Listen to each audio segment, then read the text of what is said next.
Au niveau des bénéfices, l'intelligence artificielle, ça permet d'automatiser des processus. Donc ça va apporter de la réduction de coûts pour les entreprises, ça va apporter l'augmentation de la qualité pour le client, mais aussi l'augmentation de la satisfaction pour les collaborateurs qui pourront se focaliser sur des tâches à plus forte valeur ajoutée. Au niveau des risques, par contre, surtout depuis maintenant un peu plus de 2 ans avec l'IA générative et notamment ChatGPT qui est en plein boom, l'écosystème il est énorme, il y a de plus en plus d'acteurs, de solutions, donc c'est difficile de trouver son chemin. Et donc il va falloir vraiment bien se faire accompagner, sous peine de se retrouver avec des solutions soit coûteuses ou bien sous-optimales, ou même qui peuvent créer des risques au niveau régulatoire et gestion de données.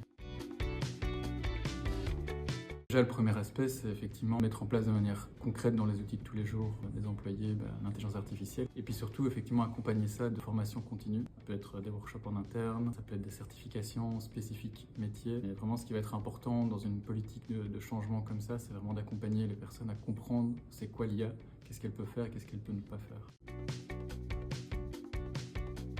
Les mesures régulatoires, il y a un risque que ça puisse constituer un frein. Ça va dépendre de leur mise en application, notamment de la lourdeur administrative que ça pourrait impliquer. Maintenant, si c'est bien fait, pas trop lourd, ça peut se transformer en atout, surtout dans un marché comme celui de l'Union européenne qui est assez averse au risque. Le fait d'avoir ce type de mesures peut augmenter la confiance d'un certain nombre de sociétés dans l'intelligence artificielle et donc favoriser leur adoption en entreprise.